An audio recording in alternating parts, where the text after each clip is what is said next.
Well, it's time to play, and I'm sitting right now in the middle of the beginnings of our factory that is going to produce nuclear power. So at the very beginning, we had to create a lot of infrastructure, and you'll notice that this infrastructure is just, oh gosh, it was amazing how much we had to do in order to get things started and get things set up.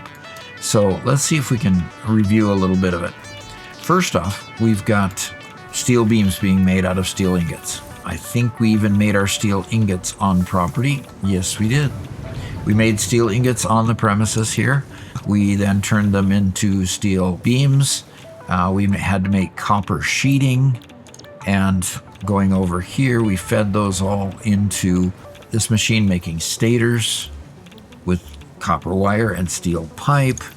I mean, all over the place. We needed a lot of infrastructure. Here we're making AI limiters just to go into the pieces and parts that all make up the components for the encasing and the magnetic rods, and on and on and on it goes. So here's the encased industrial beams being made there. We come on over here. Here we're churning out the cement. And then over here, we finally get down to refining sulfur into the sulfuric acid. That required bringing water in from outside. Then the sulfuric acid then goes into this blender here, where we're making the encased uranium cells out of the uranium. Now, uranium is coming on in, and we notice that the uranium's coming in a little bit slower than what these machines can handle at this point. And frankly, I'm not too concerned about it. I'd rather not have this uranium all backed up out of the building. So we'd like to make sure that all gets processed 100% right off the top. So that's what's happening here on our first floor. By the time we get to the end of it, we're making the encased uranium cells. We have some sulfuric acid left over as a byproduct to that part of the process. So, let's go ahead and go on up to the second floor, because you see a lot of the output here is heading on up to the second floor. So we come up to this floor, and then we can start seeing the actual power plants up here. And the power plants are being fed a whole bunch of water, because they consume a lot of water. That water's coming down from a lake below and being fed up here into this power plant. Also, into this power plant is being fed from down below, and that's the part I didn't show everybody. So let's go take a quick peek at that. So you see on the ceiling down below, we've got uranium waste coming out of the power plants, and up here we have the uranium fuel rods coming in, into each of the power plants. And we just hung those on the ceiling because that seemed to be the most efficient way to get them from this floor up and into this, especially since we had to route these pipes in, and we wanted to keep it fairly compact. So the pipes are all routing here and going in, and the uranium fuel rods are coming up, and the waste is going down. Now, once this all gets done, we have to start working on the waste. And so the waste needs to just be deposited somewhere until we can do the rest of all the things that need to work on it. So right now, that's just accumulating in these storage bins. And so the next part is to start dealing with all of this waste. Right now, we're looking pretty good on power, and I'm excited about that, because as we look at this power pole, we can see that our power creation is way up here. Our max usage is down here. And with our power boosts from our alien power augmenters, with our power boost, we're sitting really pretty with a lot of headroom in the amount of power generation versus the amount of usage sitting here. So the next piece is to now build the part that takes care of all of this waste. That we've got plenty of containers sitting here, making sure that we get that all processed. We'll start working on that and turn the camera back on to show you what we've come up with. All right, so now I'm off to the side of the building where we had just built the power plant. We showed you this from an interior look at where all our power plants are. And over here just beside it, we decided to build another floor going outward to begin processing all of the waste. So we started piping the waste, bringing the waste down and into, okay, there it comes down and into the different two machines that process the waste for us. There's actually two places that process the waste, which I thought was kind of interesting as we worked with it. These machines here, because what we want to do is we want to start creating this non-fissile uranium. The non-fissile uranium then can be reprocessed and we can use it for power later. At this point, we just want to get the bad stuff taken care of, which is this uranium waste. If we get the uranium waste taken care of, we can reprocess the non-fissile uranium into an element that we can then sink it. So that was the whole point here. So we started creating this first part, which required sulfuric acid, nitric acid, silica, and uranium waste to make this non-fissile uranium. And we start with the nitric acid and sulfuric acid and end up with water, which I thought was kind of interesting. So as it goes and processes this, we end up with water plus that non-fissile uranium. Had to have a few pre-processed items here, so we had to make the nitric acid here. And over here, we needed to make a little bit more. Let's get down here. We had to make a little more silica. We also needed to get some outside water because we've got water coming from these, and we needed more water for the two blenders here that needed 60 per minute and iron plate and so forth to make the nitric acid. So we needed water in two places. This is obviously quite full, and it looks like that might be causing a problem because as we look at this is backed up. The system is once again backed up. It's not just backed up because the water is full. We've been having trouble with this water getting full, and it's only half full, so that's fine. But something is backed up over here. And the last thing we want is for this process to be backed up. We don't want to be accumulating the waste. And so the particle accelerators are not being able to process all the non-fissile uranium. Thus, it's not processing the waste either. And so let's see over here what's going on over here. These things appear to be doing just fine. You know, it's uranium pellets, and eventually they'll go out to here.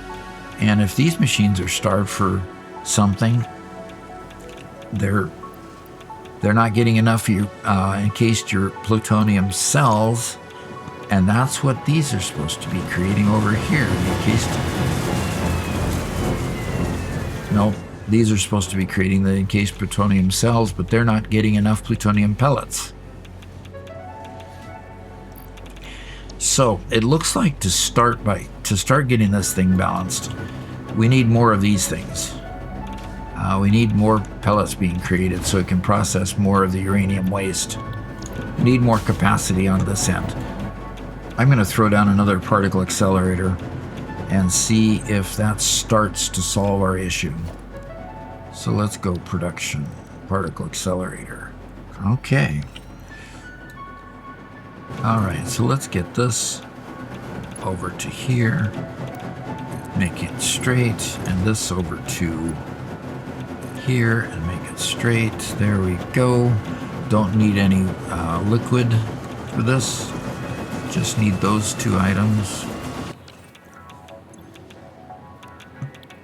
And we want it to create plutonium pellets. It's powered up and it's filling up fast. Okay, so let's see what that begins to do to help our balance here.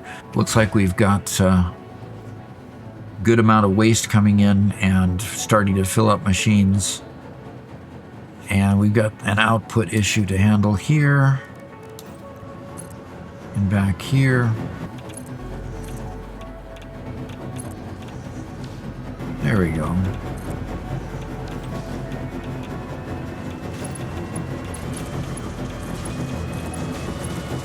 I just want to see output coming from this. Okay, good, it's going in. Okay. What I want to see is all of these machines get filled up. Okay. We are full of non-fissile uranium, and we are full of the waste as well in all three of these. Okay, now that might be that we're just still processing backup, but I'm pretty sure that we've got a backup here because everything is full. We're not backed up on the water. That's a good issue. But we are backed up on getting rid of the uranium coming out of the machines. All right, so you can see kind of what the issue is here with the fact that we've got to be able to process the waste, and we've got to be able to have enough downstream so that the thing that's going to be starved in the end is going to have to be the waste and not other items in the process. What I'm working on is getting enough equipment set up so that it processes constantly downstream unless it's starved for waste. If it's starved for water or if it's starved for any other ingredient, I want to get rid of that and make sure that upstream there's producing enough of those items so that waste is constantly being processed. So I'm going to keep tweaking that. You saw that I added the one particle accelerator. I'm probably add some more equipment here and there, but I'm going to go off camera to do that, and I'll show you what I came up with by the time it's over. We'll see you in a few. All right, it does look like we're making a little bit of progress. Before, we had gotten to the point where this particular belt coming up from the power plants was completely full. In other words, it had gotten to the point where the nuclear power didn't have enough room to put everything. And because of that, it just wasn't taking anymore. So it is now to the point where it's decreasing in numbers here. I've got to watch my filters because I'm obviously very close to where it's very hot, but it's decreasing now. This whole lineup of containers right now was completely full. Now, before I turned off the camera before, I had put in the one more particle accelerator. What I also had to do was the particle accelerators were beginning to back up into the machines here that were actually creating the fuel rods. So these that were actually containing the plutonium fuel cells, they call them encased plutonium cells, these were backing up because they just didn't have enough ability to process. Right now they're getting plenty of concrete, plenty of plutonium cells, and all of them are going full tilt. We could overclock them for a while to get rid of even more, because it looks like we're backing up here and we've got plenty. We don't. Let's go put a conveyor line in here between. We need a conveyor here to here. That will work a lot better. Missing that conveyor there, I'm sure, was detrimental to their health. Okay, they're working on it now. They ought to start clearing away this backlog that's being created by the particle accelerators. Okay, good. Got to keep monitoring and monitoring until you see it all working. That's basically the education here, because the price of it not working is to have the whole system just build up, the power plant stops, and you've got this hot spot that you can't even hardly enter into without a ton of filters. Now over here, these are backing up. Even though we had plenty of production, they're just not keeping up because they just don't have enough machines to process all of it that's coming its way. But at this point, I don't have enough pressure conversion cubes coming in to really overclock these, so I'm hoping that these will just catch up, and if not, we can always do the overflow into a container for the time being, because we can't trash these because they're still radioactive. So we'd have to put them into a container. Since I don't really want these backing up at the head of that, I am going to go ahead and build a container right now. Now I've got a buffer. I just have to learn to figure these things right. Good grief. All right. Okay, so now I've put a buffer on here. And the buffer is going to allow it to build up a little bit while these machines catch up, and allow it to hopefully not hold too much. It'll take a while for that to get filled at 200 per stack, but that'll allow these to keep running and these to stay running full tilt. And now we can see our backups beginning to dissipate going into these machines, now that these machines can output effectively. And now that I put that one extra little piece of conveyor here to make sure these machines got enough concrete. So we're going to have to watch this for a little while and make sure that it continues to process. Then we can go ahead and put another floor on top of here. Instead of sinking these plutonium fuel rods, we'll process those plutonium fuel rods into the next level. That'll create some waste, and then we go from there. So, man, this has been quite the ride. Now, the one thing that I want to show here is at the beginning, I showed you what the power pole looked like. And this is my big concern, is going all the way through this process now. You see that this max usage line has now crept up to where it's actually clipping the bottom of our max production line, our capacity line. That concerns me, that we're using so much power, we're creating so much power, but we're using so much power to deal with the waste. I'm wondering if it's really effective to do so. So I'm going to go all the way through the process to where we've processed all the waste, all the way down to its last and final item, where we're all the way up to the last generator. And once we get that last generator in, take a look at these lines and see where we're at. So if you like this video, please hit that like button. Let's get it out to other people. Subscribe if you haven't already, or become a member if you can and want to. Subscribe on Twitter or become a member on YouTube. Either one gets you privileges on our Discord, where we can meet, and the Discord link is down in the description. And so we'll look forward to seeing you again at the next video.